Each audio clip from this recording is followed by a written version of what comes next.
Also in the UK, King Charles III has made his youngest brother, Prince Edward, the Duke of Edinburgh. Charles speaks out after the passing of Queen Elizabeth II. A statement from His Majesty the King shared on the royal family's Twitter account. For years, King Charles acted as though Queen Elizabeth's most valuable private assets were already his. Decisions were made. Income was collected. Control had shifted quietly, confidently, and without question. But Prince Edward's lawyers had other plans. What they confirmed in a single legal document didn't just challenge Charles's assumptions, it shattered them. Assets worth tens of millions. Properties Charles had managed for over a year.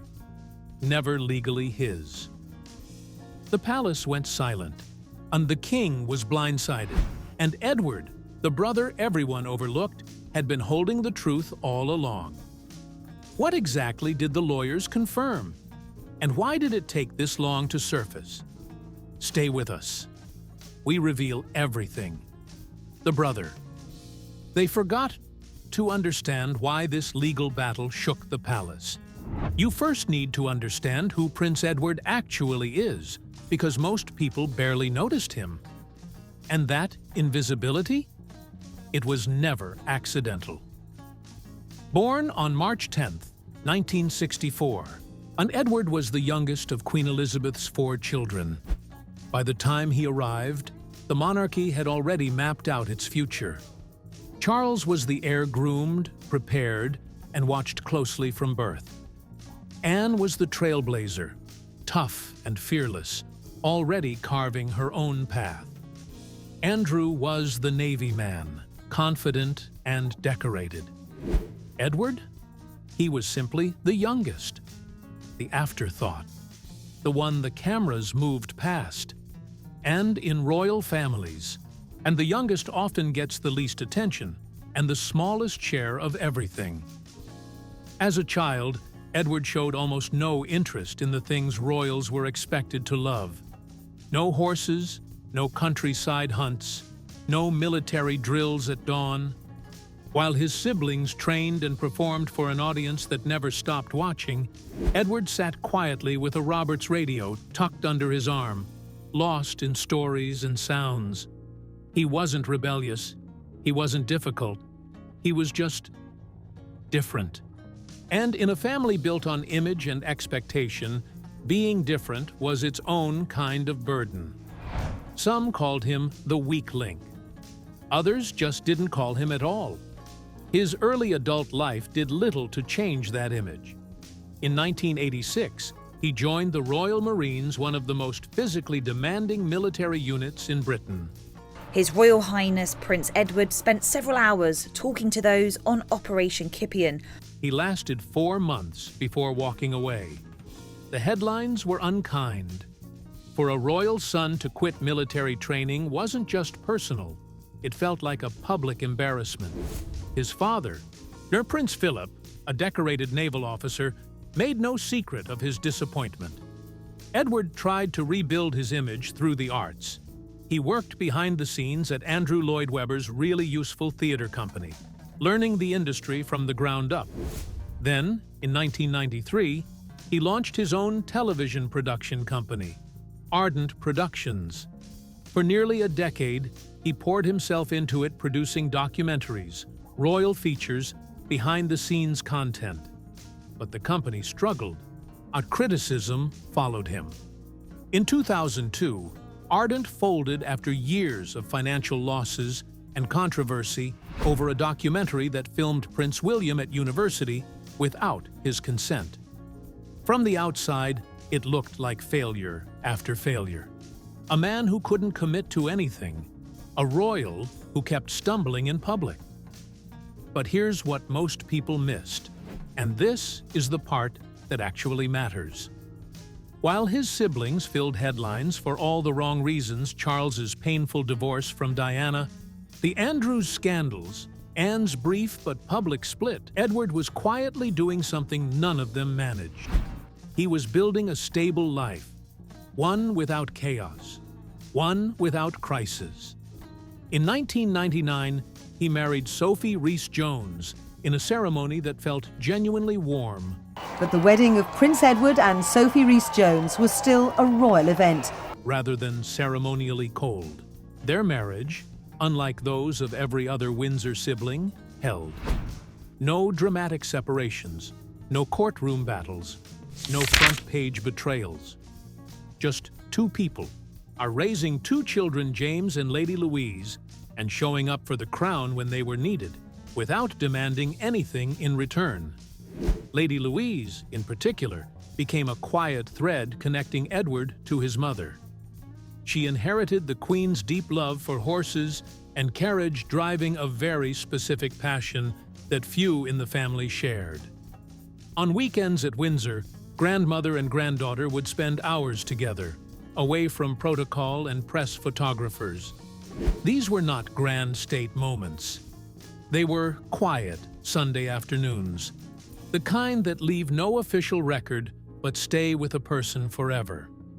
In a Sky News documentary filmed around Queen Elizabeth's 90th birthday, festivities are underway across Britain to celebrate Queen Elizabeth II's 90th birthday. Edward spoke about his mother with unusual honesty. He described her as a rock steady through decades of upheaval, change, and loss. That single word carried more truth than any carefully written official tribute ever could. So when the Queen sat down privately, deliberately to finalize her personal will, she wasn't consulting tradition. She wasn't thinking about hierarchy or what was expected of her. She was thinking about the people who had genuinely been present. The ones who showed up not for cameras or credit, but simply because they loved her. And of all her children, Edward had always been there, quietly, consistently, without asking for anything in return. That, it turned out, was worth more than anyone had calculated, and the wealth nobody talked about. Most people assume that when a monarch dies, everything passes to the next king. Buckingham Palace has announced the death of Her Majesty Queen Elizabeth II. The palaces, the land, the jewels, all of it flows smoothly to the throne.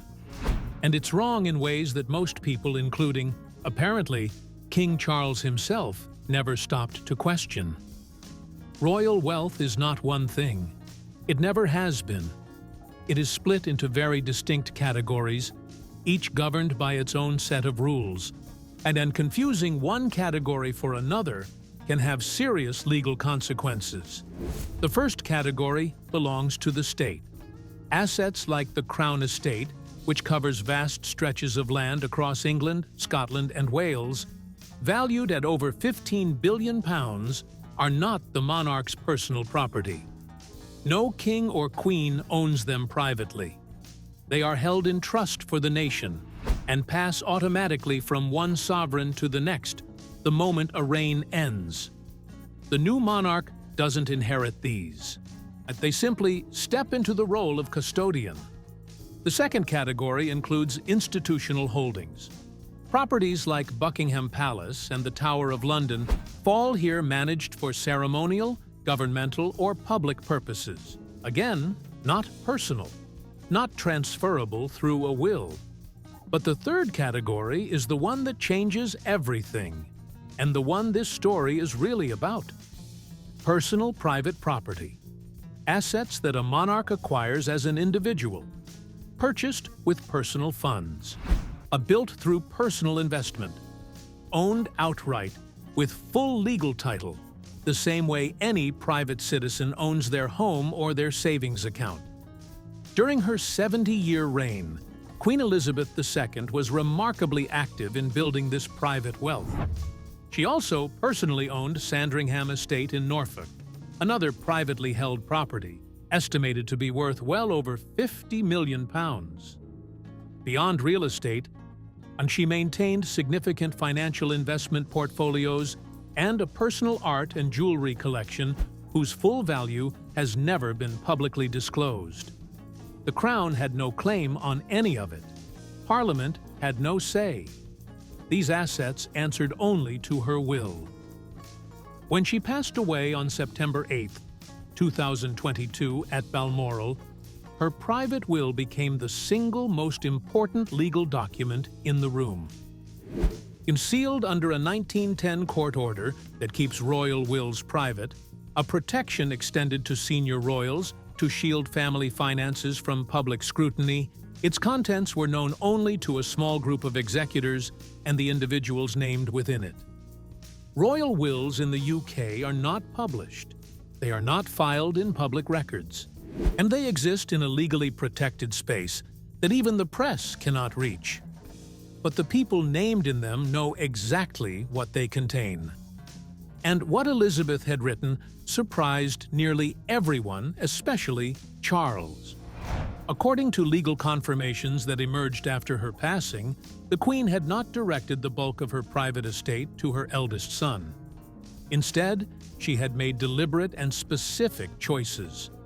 Prince Edward was named as the recipient of several high-value assets, including a privately purchased estate reported to be worth tens of millions of pounds, major financial holdings accumulated over decades, and selected personal pieces from her private collection carrying both deep historical meaning and serious monetary value. These were not symbolic gestures. They were not sentimental keepsakes passed down out of habit. These were real, illegally binding transfers of significant wealth, the kind that change a person's financial position permanently. The title that hid a bigger fight. In March 2023, King Charles III officially granted his youngest brother the title of Duke of Edinburgh. Across his career, the Duke of Edinburgh was patron, president, or supportive in some way of nearly 800 organisations. The announcement was warm. Palace statements were carefully worded. The public response was largely positive. It felt like the end of a long-awaited story. A loyal brother, finally honored. A promise made to their father, Prince Philip, to who had held the title, was quietly fulfilled. But behind that polished announcement, something far more complicated was already unfolding. Charles had grown up with a belief that was never directly stated, but never questioned either. As the eldest son, the most significant things would come to him. The crown was guaranteed. But beyond the crown, there was an unspoken expectation that his mother's private estate, her personal assets, her accumulated wealth, would also flow primarily to him. And this wasn't greed. It was simply how things had always worked in aristocratic families for centuries. The eldest inherits the most. The others receive smaller shares. The pattern repeats generation after generation, and no one challenges it because no one needs to until the law forces the question. While the title ceremony played out publicly, Edward's legal team had been working quietly in the background. They were reviewing documents, wills, property records, ownership papers, of financial accounts. And what they found did not match the picture Charles was operating from. Some assets Charles had been managing, properties he had made decisions about, accounts whose income had been directed, were not crown property. They were not his by inheritance. They had been left specifically and deliberately to Edward. The title announcement meant to project unity. He had actually provided the cover for a much more serious legal reckoning that was already in progress. What looked like a celebration was actually a distraction. The silent move that changed everything. When Queen Elizabeth died, Edward did not make a sound. He was grieving. The family was grieving. The country was grieving. In those first weeks, any challenge to the new king would have looked like betrayal, selfish, poorly timed, and damaging to an institution that desperately needed to project stability. Edward understood this, so he waited. Weeks passed, then months, then more than a year. On the surface, everything appeared normal. Edward attended events. He fulfilled his duties. He said nothing publicly about what he knew. But behind the scenes, his legal team was building a case with the patience of people who understood one thing clearly. When you have the facts, you don't need urgency. You just need documentation. And they tracked which assets were being treated as royal property. And what the palace won't say. Out loud.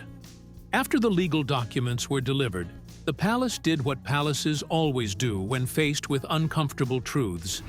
It stayed quiet. There were no press conferences, no official statements addressing the inheritance dispute, no acknowledgement that anything unusual had occurred. The machinery of royal image management moved swiftly and smoothly to keep the story contained. But some things cannot be contained indefinitely. And what this dispute revealed goes far beyond one family argument about property. It exposed something structural about how the monarchy actually operates and how long-held assumptions can quietly become a form of unchecked power. For decades, younger members of the royal family have operated within a system that privileges the heir above all others.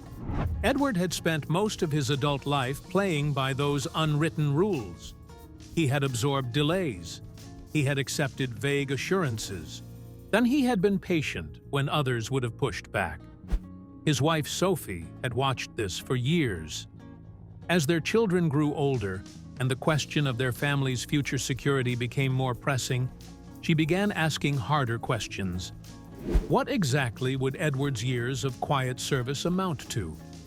What protection would they actually have? Those questions had no comfortable answers.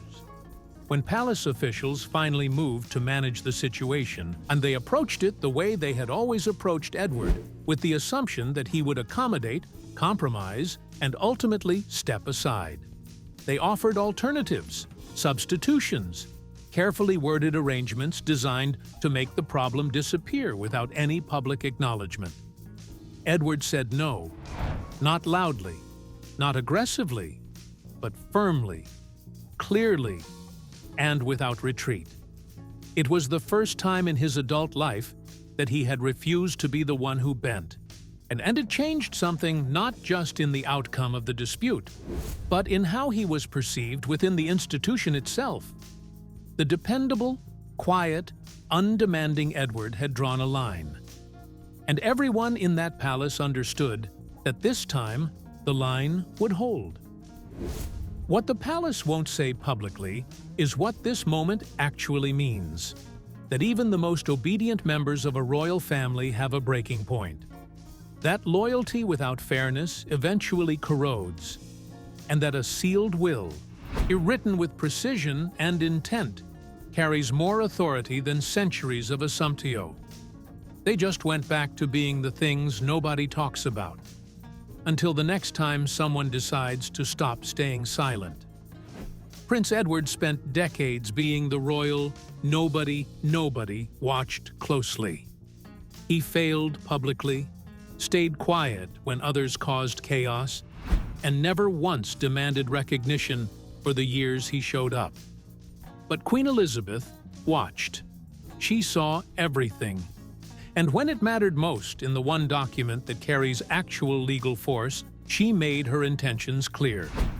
The palace assumed Edward would stay silent forever. He almost did. But some truths are too important to bury, and some documents are too precise to ignore. This story isn't just about inheritance, it's about what happens when a family finally has to reckon with the difference between tradition and truth. If this opened your eyes, hit like. There's far more to this story than the palace once told.